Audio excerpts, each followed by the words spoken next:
Welcome, ladies and gentlemen, to Truth on the Tracks. I'm Brandon Turbeville, your host. And for those of you who are just joining us for the first time tonight, I would like to remind you that you can catch Truth on the Tracks here every Monday night and Friday night at 9 p.m. Eastern Standard Time here on UCY.TV. Monday night is the new show. Friday night is the rebroadcast, both again UCY.TV. You can access the show's personal website at ucy.tv/TT for Truth on the Tracks. And on that page you'll find a lot of good information there, the RSS feed, the links to my articles as they come out, as they're posted on BrandonTurbeville.com.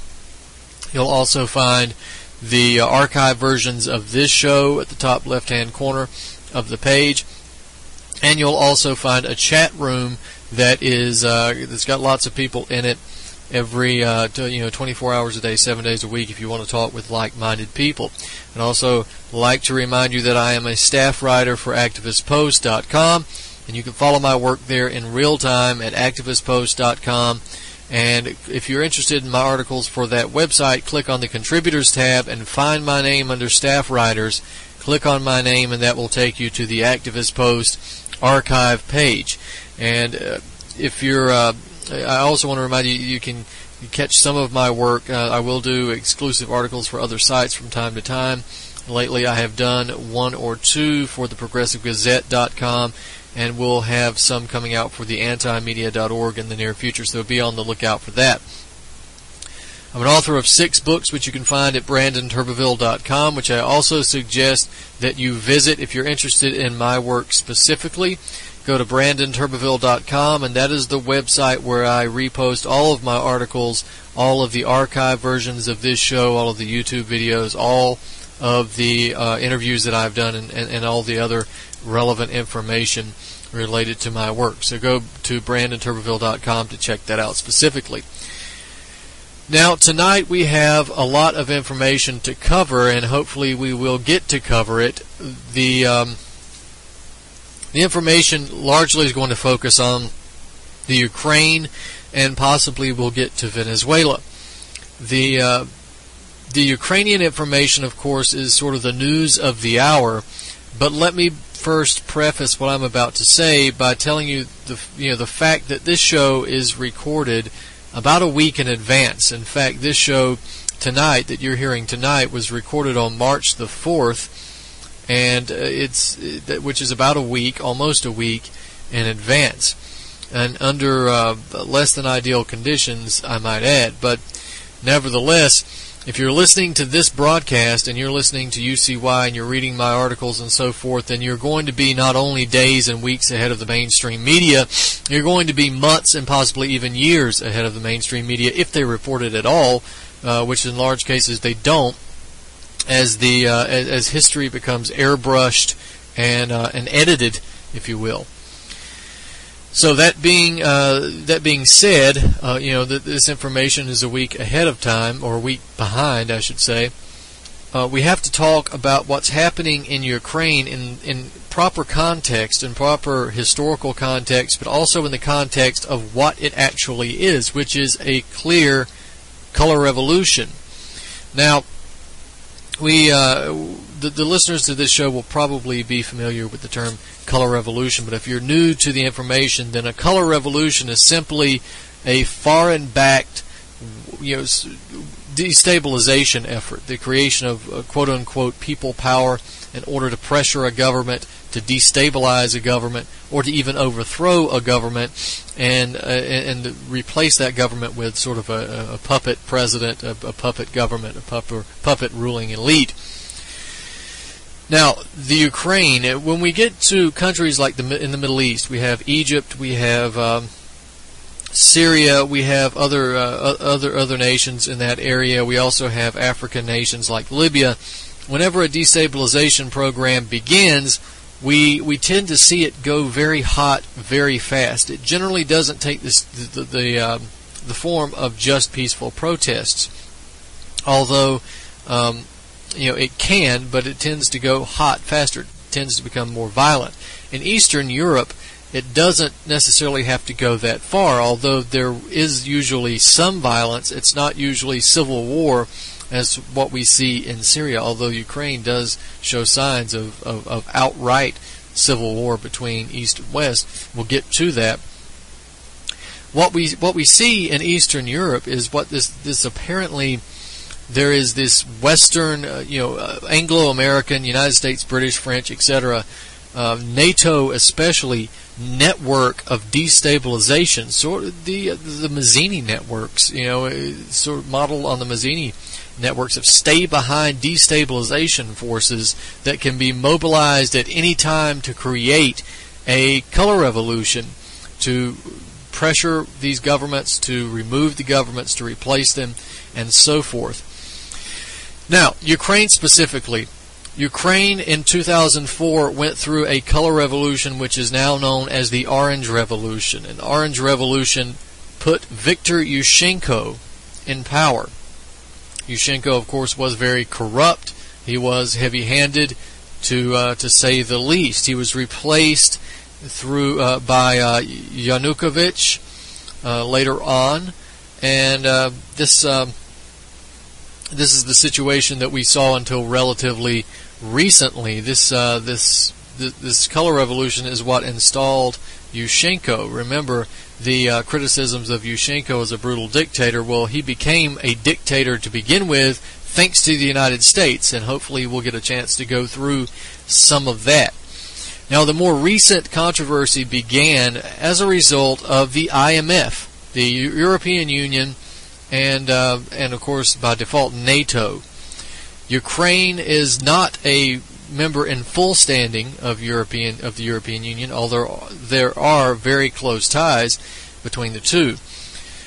Ukraine's economy has been lagging, to say the least. It's been in terrible condition to begin with, and it was approaching default, and it needed more money. So it crawled to the IMF, it crawled to the European Union, and the answers were austerity. It was cuts. It was gutting. It was privatization.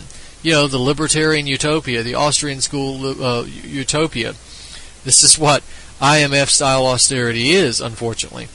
I think a lot of my libertarian friends might be surprised to know when they say that they are opposed to austerity, that when you actually look at the economic programs, austerity is exactly what you are supporting. But this is not the discussion that we're going to have tonight. Maybe that'll take place some other time soon enough. Anyway, Ukraine is faced with austerity coming from the European Union, from the IMF. They're faced with privatization, with cuts, and so forth. This was a very raw deal that Ukraine was being offered. Enter Russia and Putin. Putin's Russia offers Ukraine a significant loan that was going to go a long ways into allowing the country into paying many of its debts. This is where we see much of the controversy start to take shape. The tug of war between the West and the East. The West, again, NATO, Anglo-Americans, European Union, and the East, Russia, China, etc. Well, Yanukovych took the loan from Russia. He would be crazy not to have taken the loan from Russia if he had to choose between the two, simply because the Western deal, the EU deal, the IMF deal, was a raw deal. So he got a better deal from Russia, and he took it. And immediately after, we started to see these protests spring up.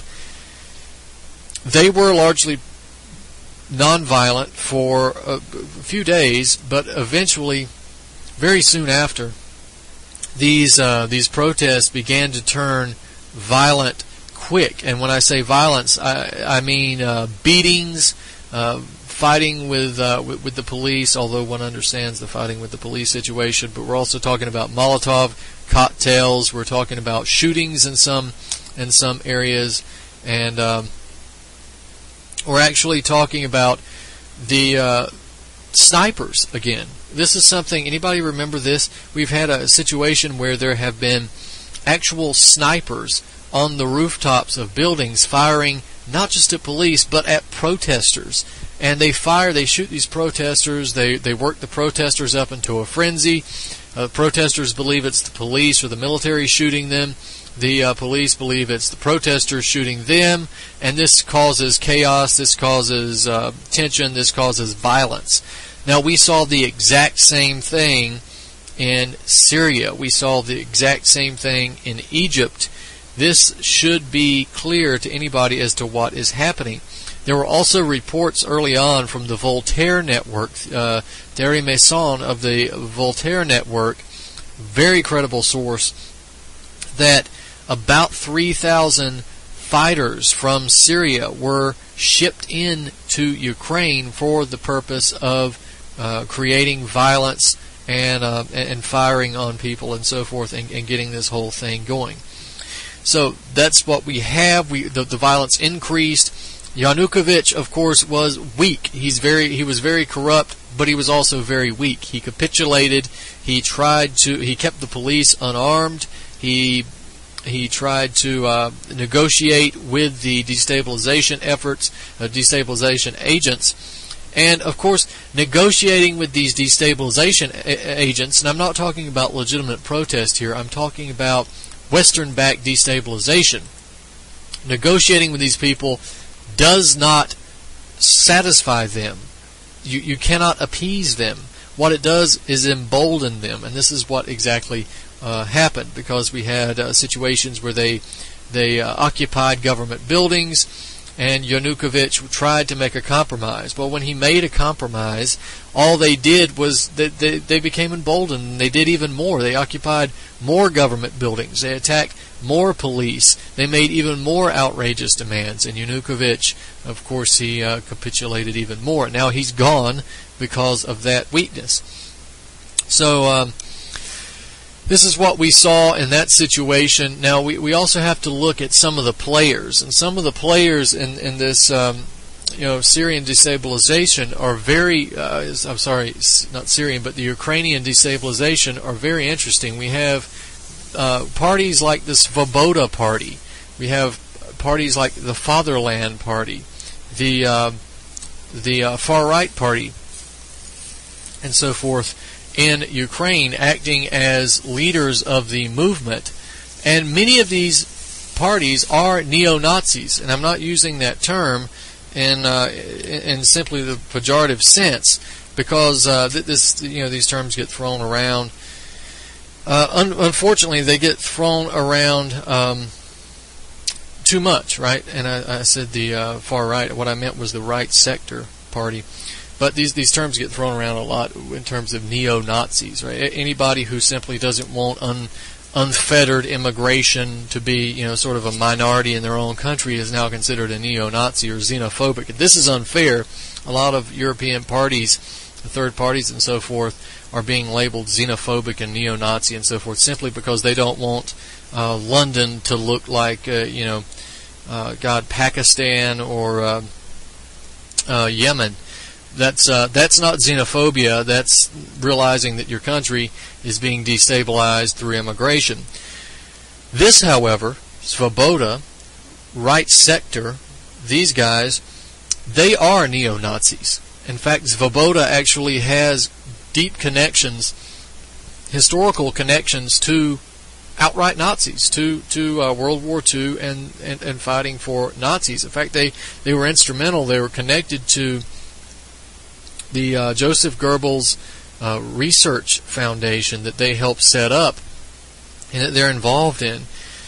They're quite open about their connections to the Nazi Party and to these what can we call it other than Nazi ideals, right? In fact, they go out and campaign against Jews and so forth. And now that they're in power, of course, we are seeing synagogues being firebombed and Jews being beaten and so forth. So this is not hyperbole. These are neo-Nazis. You can see the skinheads in numerous pictures floating around on the internet right now. The leader of the Svoboda Party, of course, Chanibok. Chanibok. This guy is a very strange individual, but of course he himself has been linked to neo-Nazi ideals, and he's also been linked to another neo-Nazi named John McCain, because you can see John McCain in pictures with Chanibok. And now Svoboda has received many important posts in the Ukrainian national government, for the national government that's recognized by the West. So we have Chanibok. We also have the right sector, which is they have a few seats here and there, but of course the right sector acts mainly as this sort of brown shirt thuggish regime here, the enforcers of the Ukrainian national government. We also have another one of those third-party groups, neo-Nazi groups, that the name escapes me now, of the gentleman that you can see in the video slapping a public employee and intimidating the public employee. It's on YouTube and it went viral. This is the kind of crap that Ukraine is going to be subjected to on a regular basis now, because the West has funded this going into it. So before we go into much detail regarding who is in charge now in Ukraine and where it's going to go, let's stick with the background for a minute. Right? We have this question of intervention between Russia and the United States. Now, the tension between Russia and the United States, I've seen many people commenting that Russia has acted aggressively, right? Well, first of all, it's pretty clear that Russia and Ukraine, that Ukraine is in the sphere of influence for Russia. This is Russian sphere of influence, clearly. The Crimean Peninsula, if you look at the map of Ukraine, toward the eastern part of Ukraine, there's actually, if you look at the entire country, it looks like at the bottom of the country there's two little peninsulas, and it looks like two legs sticking out from under the country. The right peninsula is the one closer to Russia, is Crimea, right? And Crimea has traditionally belonged to Russia for 177 years, I believe, has belonged to Russia. It was only ceded to Ukraine back in the 1950s by Khrushchev as purely an administrative idea. This was purely on paper. This was not in any cultural sense part of Ukraine. This was not an independent donation of land to Ukraine. This was because of the the history, the tensions that were taking place in Ukraine. This land was technically transferred to Ukraine, but it was not part of Ukraine. It was part of Russia. Now, I should also mention, before I go any further, I don't want what I'm about to say tonight, or what I've said already, to be taken as a promotion of Russia as some bastion of freedom, because it's not. I don't want to, paint Vladimir Putin as some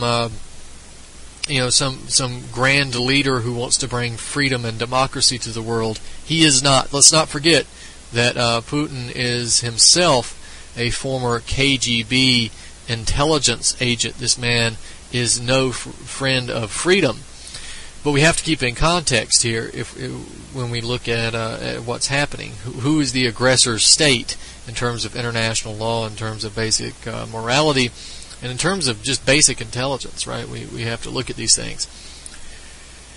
Of course, it's important to also know that eastern Ukraine, very pro-Russian. Again, because when we look at things like the Crimean Peninsula, we realize that this eastern part of Ukraine is really very Russian. It's lines drawn on paper. These imaginary lines that are drawn on paper, they don't erase culture. They don't erase language, and they don't they don't erase religions and affiliations and so forth. They're just lines drawn on paper. They might have different laws on different sides of the line, but that doesn't change the fact. Now, a lot of the people in western Ukraine are very pro-Europe, pro-West. Well, that's because, look, they're closer to Europe, and these are, again, different cultures. It's very, very vast and very different here.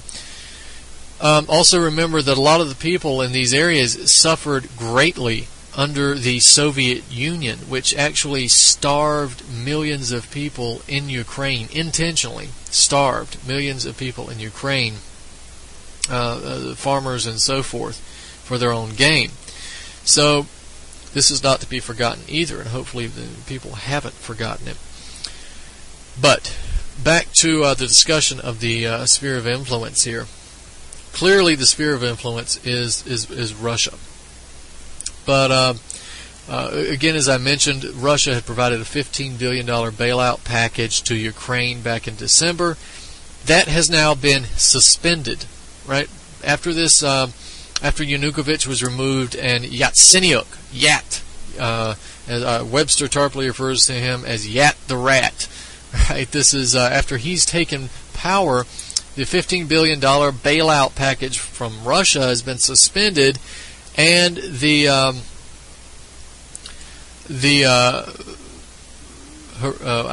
not actually sure how you pronounce this, but the hryvnia, the Ukrainian currency, has been devalued, sharply devalued, and the country's bond rating has been downgraded. So basically, Ukraine is no longer able to borrow on the international markets. Their foreign reserves have also dropped.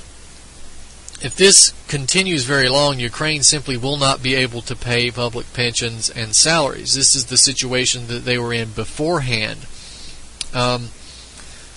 What is going to happen now, of course, because the Russian loan was rejected as a result of the overthrow of Yanukovych and Yatsenyuk placed into power, we have the crawling to the IMF, which has already stated that it's going to expect and require harsh austerity measures and other quote-unquote economic changes in exchange for any aid, right? We also know that they're going to privatize many industries and many state-owned agencies and so forth as well. So this has already been stated. We're only waiting to see the austerity take place. So the Ukrainians who are going to end up suffering under these neo-Nazi fascist freaks are also going to suffer under the IMF and the new Soviet called the European Union. They're going to suffer austerity and the devaluation of their currency, the cutting of their services, the privatization of their industries, and the lowering of already low living standards. So, with that in mind, let's look briefly at who was behind this. Right? Well, we have some information here. We've got Victoria Nuland on the phone with Jeffrey Piat of the State Department ambassadorial departments here to Ukraine, and they're discussing who they want to put in power. This was released on February the 2nd, I believe. The tape itself was released on February the 2nd, which means that it was recorded, a longer time frame back than February 2nd. Of course, I mean, at best it was, February 1st, but this is quite some time before Yatsenyuk is placed into power, and clearly Victoria Nuland and Piat are planning to place Yatsenyuk in power. So the question is, if they weren't involved, how did Nuland and Piat know that that the situation would become so dire that a change in leadership would need to be taking place? And how did they know who they wanted in office? How did they know Yatsenyuk would be the next prime minister, and that Shanibok would play a secondary role, and that their favorite Klitschko, the brain-dead boxer, would be pretty much out of politics altogether? Well, they knew that because they were instrumental in putting this destabilization effort through. Now, in terms of the effort itself, it was stated last year by, again, Victoria Nuland in a speech that she stated that the United States has contributed $5 billion to seeing that Ukraine is able to provide itself with democracy. Right? This is not a direct quote, but you get the idea of what she said. this money clearly is money that's going to organizations like, again, this is Victoria Nuland from the State Department, so money is coming from the State Department, and it's going into organizations like USAID, the National Endowment for Democracy, the National Democratic Institution, the International Republican Institute, and so forth. And of course, let's take a closer look at the IRI, because that is John McCain.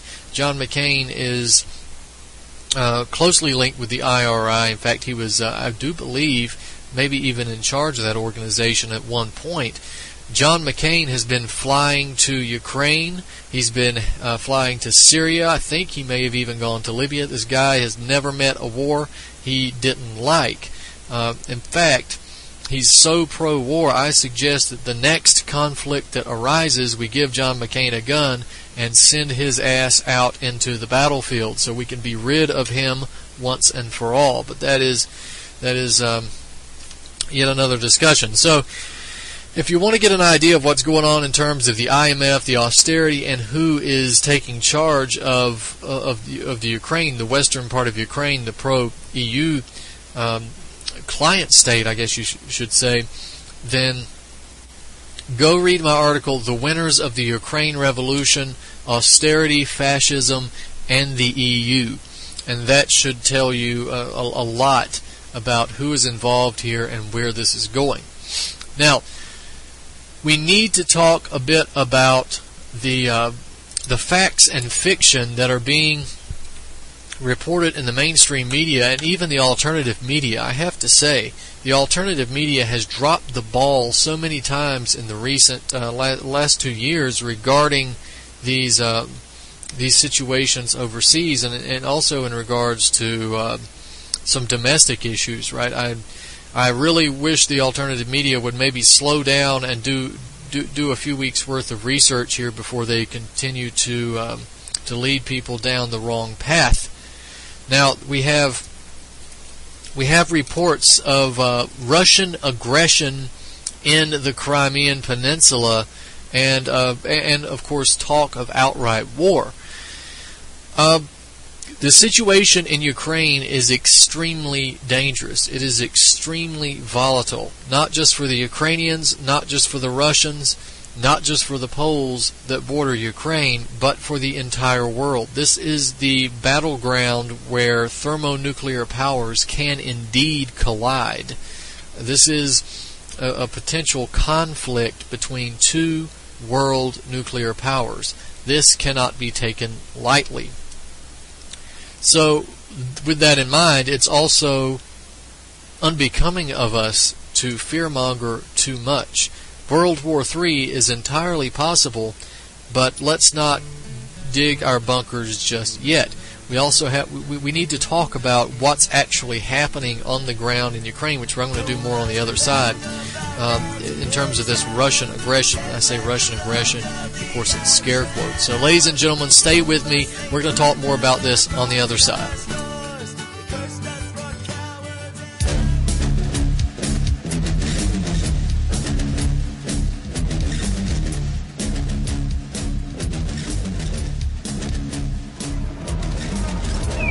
Ukrainians held a protest in front of the Russian embassy in capital Kiev against what they describe as a military intervention in Ukraine, since Russia deployed thousands of troops to the 2.2 million people Crimea Peninsula, which Kremlin continues to deny. Overshadowed by danger of war, protesters, however, accuse Russian President Putin of lying about the pretext of its actions in their country.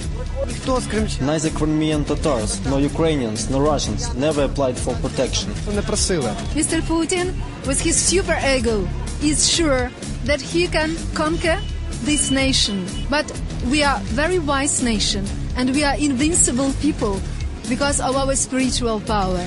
So he has no chance to conquer neither Ukraine nor Crimea. The demonstrators urge Europe, the US and allies to boycott Russian goods, to pull out investors, freeze Russian citizens' assets, and make the Kremlin feel the economic pain. According to polls, 75% of Kiev's population strongly condemns Putin aggression, and most of them are ready for radical actions in order to protect Ukraine. There are some people, however, who deny that Ukraine's integrity is ever under threat. Tatiana believes Russia should vigorously defend the interests of Russian-speaking population in Crimea Peninsula. European and American partners didn't leave any options for Russia. People who live in Crimea are afraid of the possible ban to speak the language they want. Their heritage and monuments are being destroyed. This conflict has become the biggest confrontation between Russia and the West since the Cold War, and also has irreversibly dramatized relations between the so similar nations, which many used to consider as fraternal peoples. Alexandra Molotkova, Press TV, Kiev. In the cities of Crimea, there is a fervent Russian nationalism, fueled by a passionate conviction that Ukrainian extremists are out to get them.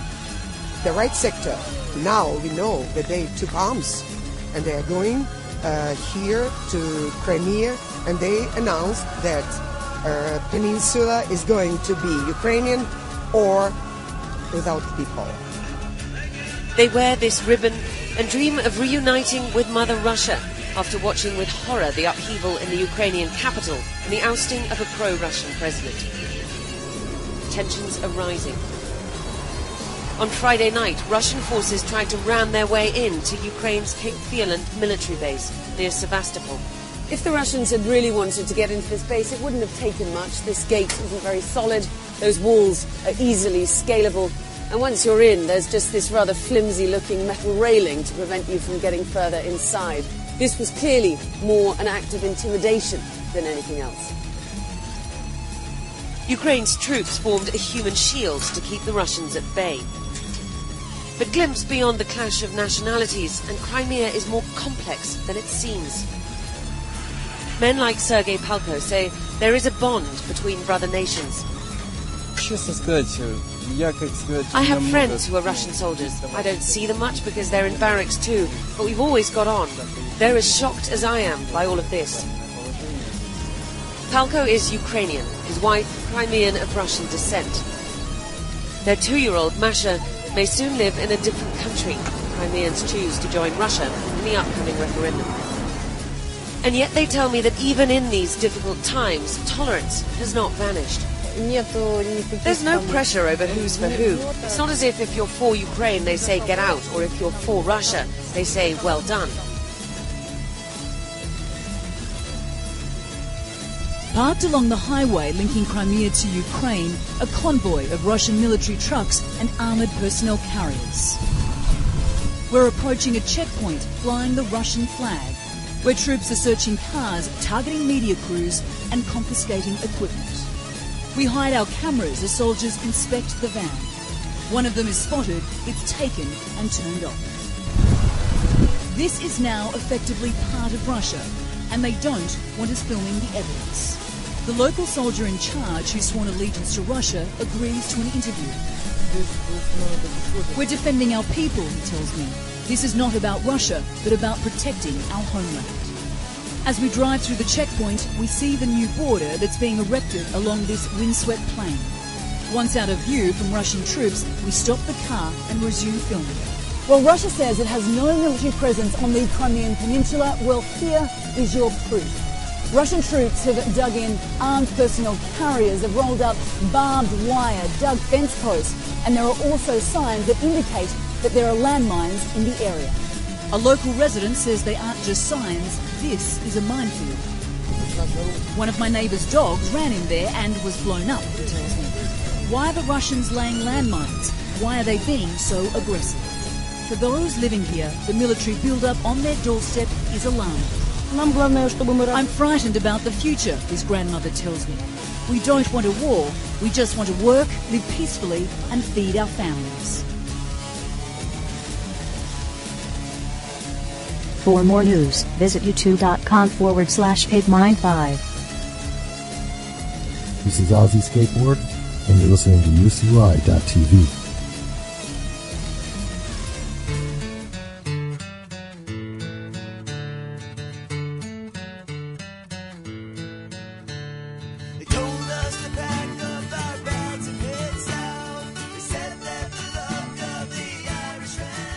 Welcome back, ladies and gentlemen, to Truth on the Tracks. I'm Brandon Turbeville, your host. I'd like to remind you that you catch Truth on the Tracks here every Monday night and Friday night here at ucy.tv, 9 p.m. Eastern Standard Time.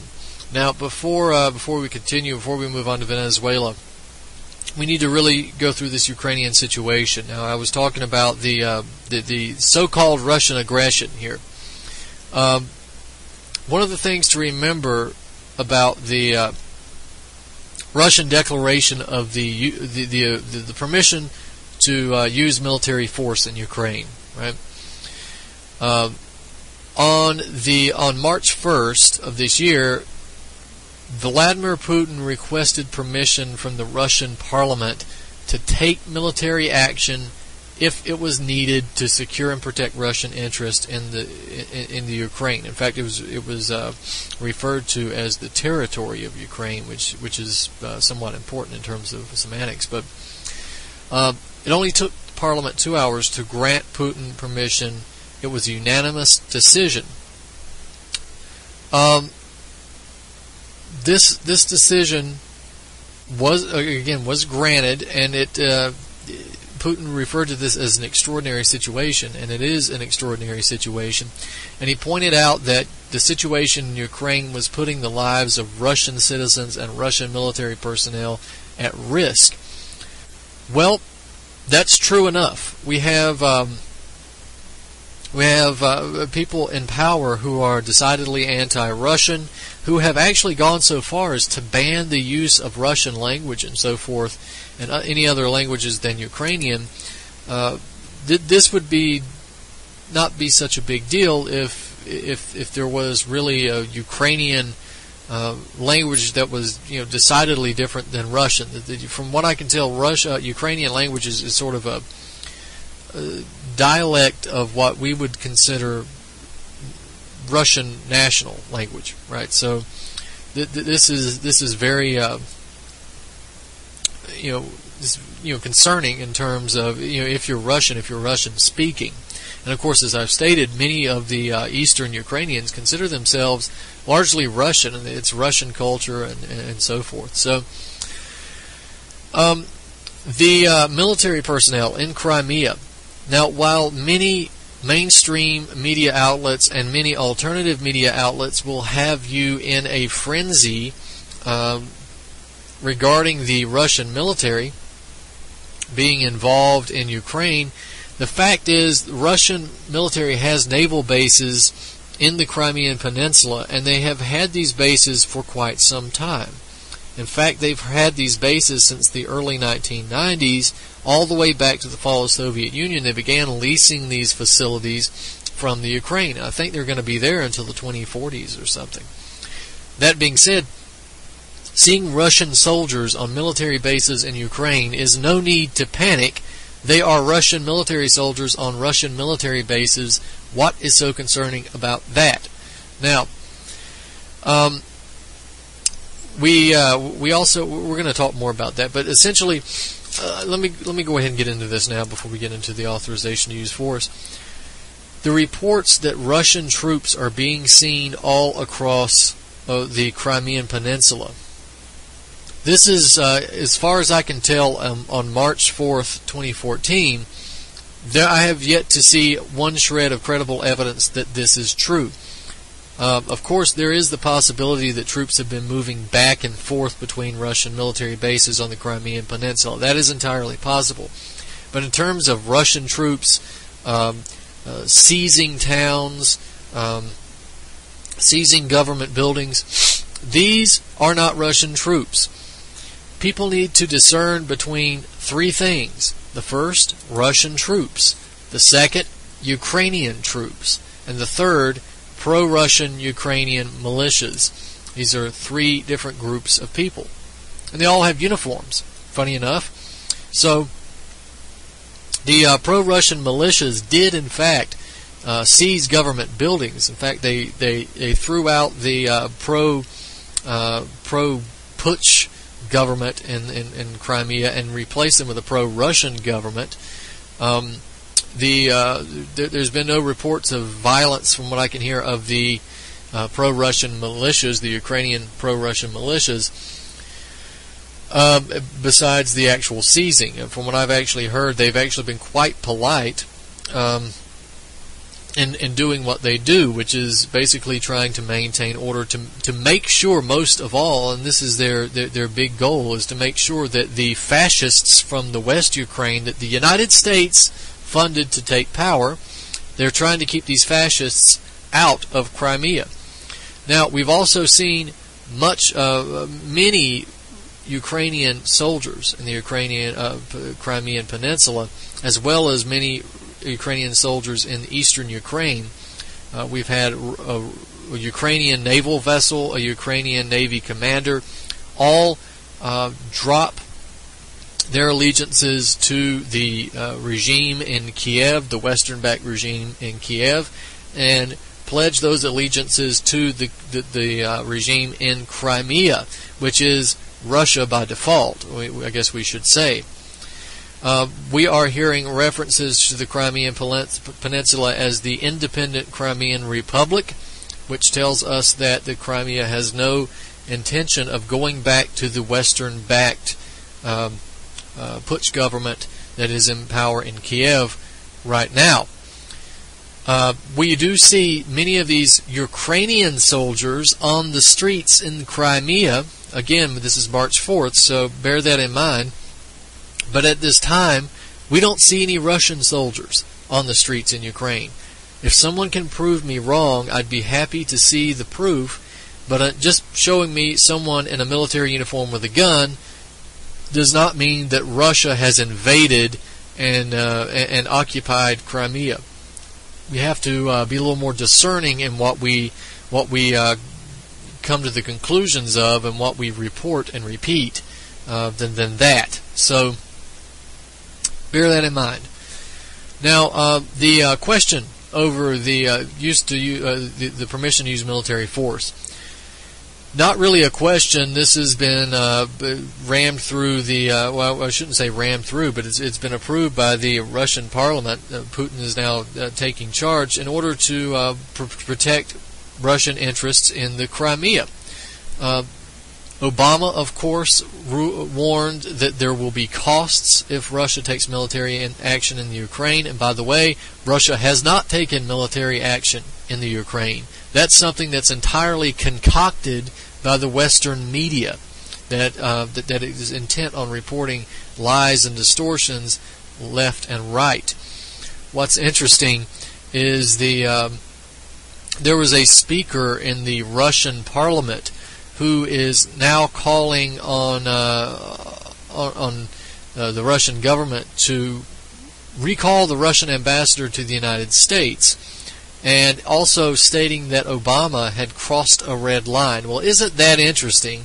Because Obama is famous for his ridiculous, stupid red line speech when it comes to the Ghouta chemical weapons attacks in Syria that the West also was engaged in terms of setting up and implementing as a false flag attack to blame on Assad and the justified invasion of Syria. This is absolutely psychopathic, insane warmongering here. But just one more thing: the Russians, remember, they are pressuring Ukraine, the foreign-backed Ukrainian government, I should say. They are pressuring them because Gazprom, which is the Russian state gas company, is now claiming, from what I can tell, accurately claiming that Ukraine owes Russia $1.59 billion in past due bills for gas that was imported into the country.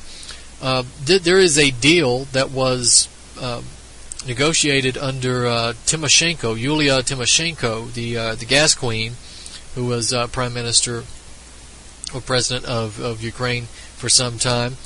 There was a discount where Russia sold Ukraine gas under the market price. So there's a significant discount going there. And of course, Ukraine was able to sell that gas at under the market price to the Ukrainian people. and this was a sort of a subsidy, a gas subsidy. Of course, Ukraine is very cold, and heating gas is very important.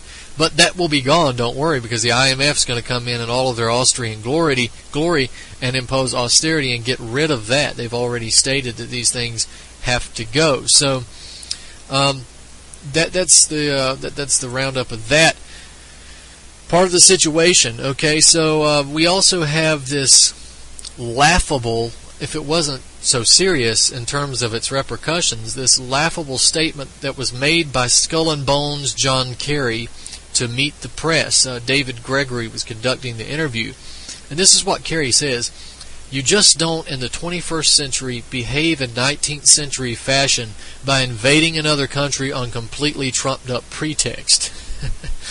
And he also says, "You just don't invade another country on phony pretext in order to assert your interests." Really, John Kerry? You don't just invade another country on phony pretext? Well, you didn't do that in Afghanistan, you didn't do that in Iraq, you didn't do that in Yemen, you didn't do that in Somalia, you didn't do that in Libya, you didn't try to do that in Syria, you're not trying to do that now in Ukraine through color revolution? That's interesting. Russia, you better not do it. You better not increase the amount of troops on your military bases. No, that's invading another country on phony pretext. But Iraq apparently had weapons of mass destruction. It is time to tell this psychopath, Horseface Kerry, to get the hell out of the United States government. This guy has taken leave of his senses. Of course, I say that to insult him, but we all know that John Kerry doesn't believe his own lies. It's John Kerry is involved, of course, in invading these countries. He not only did he support these wars before he was against them, not only did he give them tacit support, but he's also been highly involved in facilitating those wars and providing a clear road to war, especially in terms of Libya and Syria. John Kerry is not fooling anyone at all, but this statement really takes the cake in terms of hypocrisy and absolute lunacy. Right? This is Orwellian doublespeak.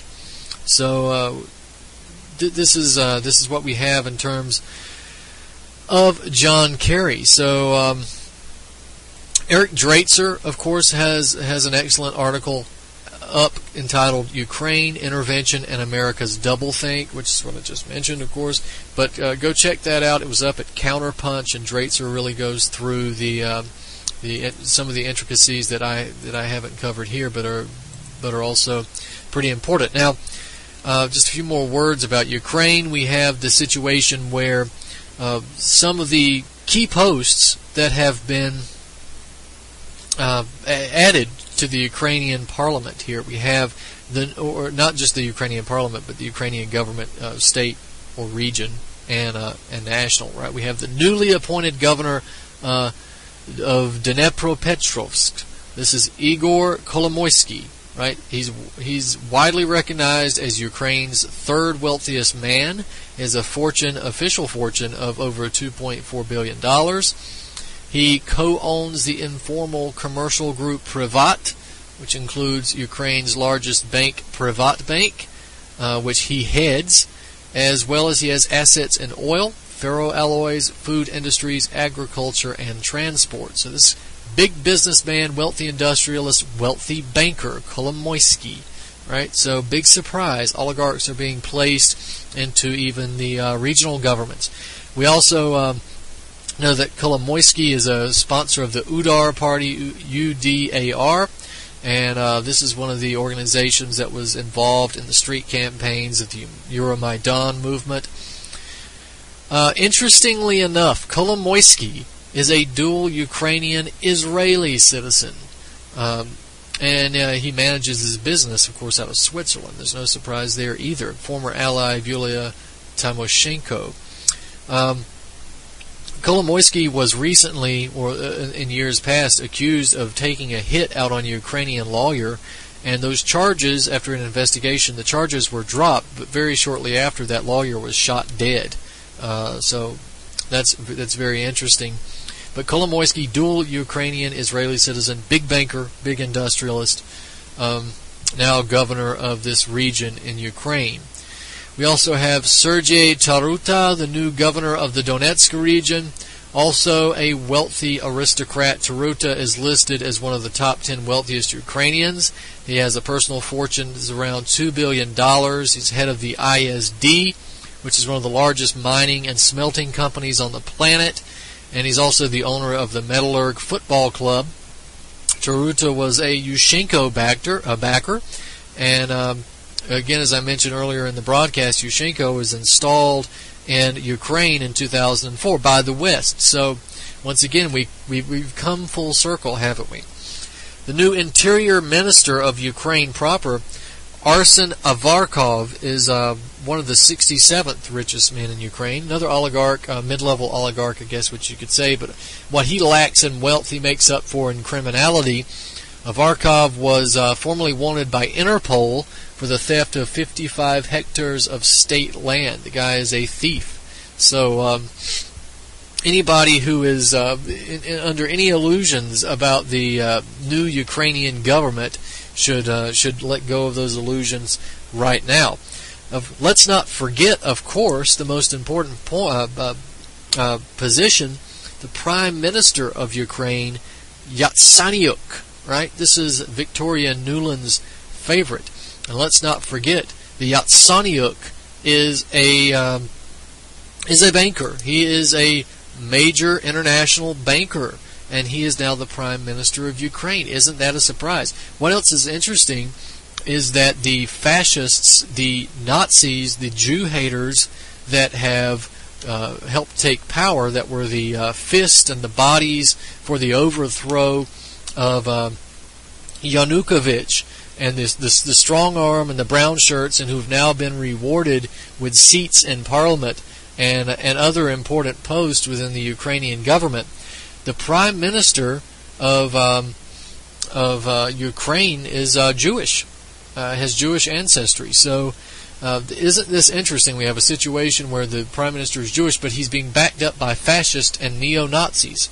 And again, I'm not just using that in the pejorative term. These people are Nazis, and they are beating the hell out of Jews all across Ukraine and firebombing synagogues. And so that might tell people, a little bit about what's going on here in terms of the situation in Western Ukraine and the foreign-backed government. It might be something worth doing some research, some historical research on. That should give you a clue where to look. So, we've only got a couple minutes left, and I don't know how much time I want to spend on the color revolution or on the situation in Venezuela. So let me take a look. Let me just first point out, I doubt I'll get to this, but I've got an article up at Activist Post right now entitled Color Revolutions 101, The Making of a Controlled Revolution, where I go, this article is about 6 pages long, and I go into a discussion of the methods used to foment a color revolution, particularly in Eastern Europe. So that's an important article. If we get into that on this show, which I don't think we will, there's some important information there. But I wanted to mention Venezuela briefly because with the situation that's taking place in Ukraine, we're getting to a point where Venezuela is being overshadowed. And of course, Venezuela has been on the hit list of the Anglo-Americans for some time simply because of Chavez not wanting to play ball with the Anglo-Americans, with the Anglo-American banking cartel, or at least not wanting to play ball as much as they wish he would. Now, again, I'm going to be somewhat different than many other commentators on here because I'm not going to support the West because the West is wrong. The West is acting imperially. This is the Anglo-American NATO imperialist oligarchical move to destroy a sovereign country. But I'm also not going to try to paint Chavez as the second coming of Christ or Maduro, his successor, as the second coming of Christ, or Venezuela as some sort of a utopia of equality and wealth. It's not. It's dirt poor. It has an atrocious record in terms of freedom. A lot they could do better. But of course, it's not for the West or Russia to decide. But what we have in Venezuela, these protests, is the same thing largely that we're seeing in Ukraine right now, which is, this is ongoing in Venezuela, but in the situation of Ukraine, it's pretty much done, except for the major powers and the chess moves that are being made there.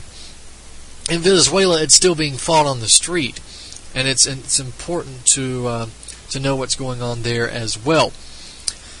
The Venezuela revolution does not appear to be the result of a popular uprising against an oppressive government. It's another Western-backed destabilization campaign, and it's aimed at wrecking the existing Maduro government and replacing it with another regime that is favorable to the Anglo-American interest, Anglo-international banking cartel's interest. And they've got a candidate. They've got Henry Capriles, right? They call him Henry Capriles in the Western media, the opposition candidate. He's very pro-West. He wants to encourage business and so forth. Well, actually, he's not someone who wants to get the state off the backs of the people. Henry Capriles is IMF austerity, Austrian school economics, a banking cartel.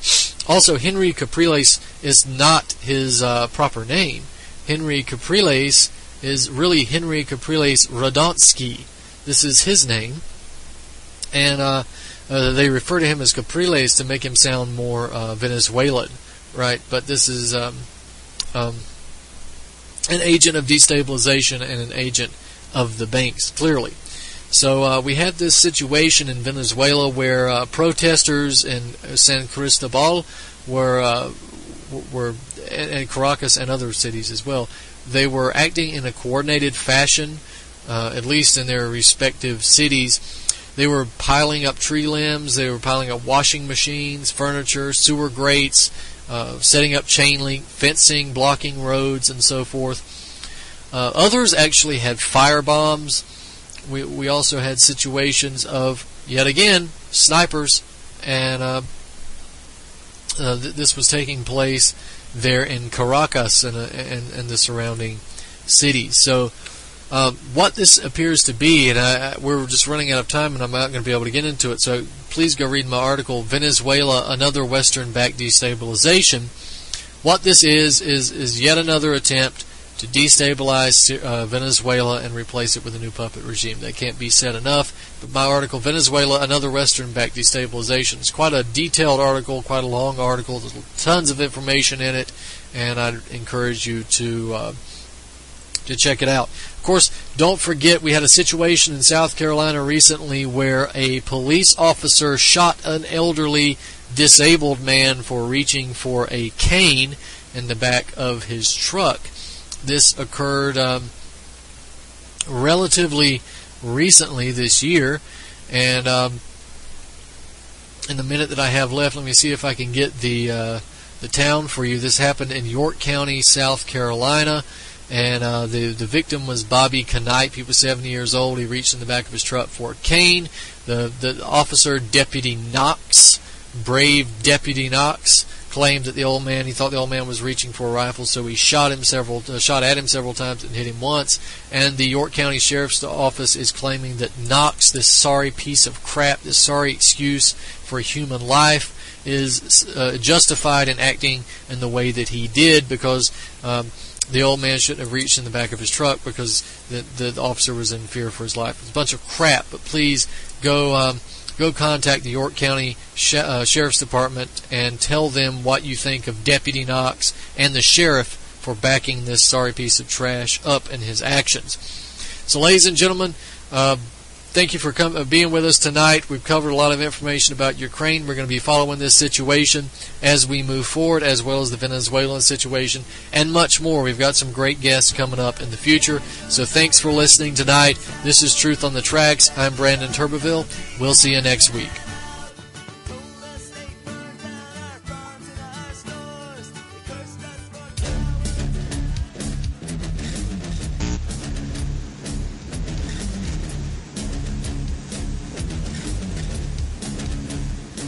Tonight we're learning information about why a York County deputy shot an unarmed 70-year-old man in Clover during a traffic stop. They say the deputy thought the man was reaching for a gun, but he was actually trying to grab his walking cane from the back of his pickup truck. For more news, visit youtube.com/pigmine5. This is Ozzy Skateboard, and you're listening to UCI.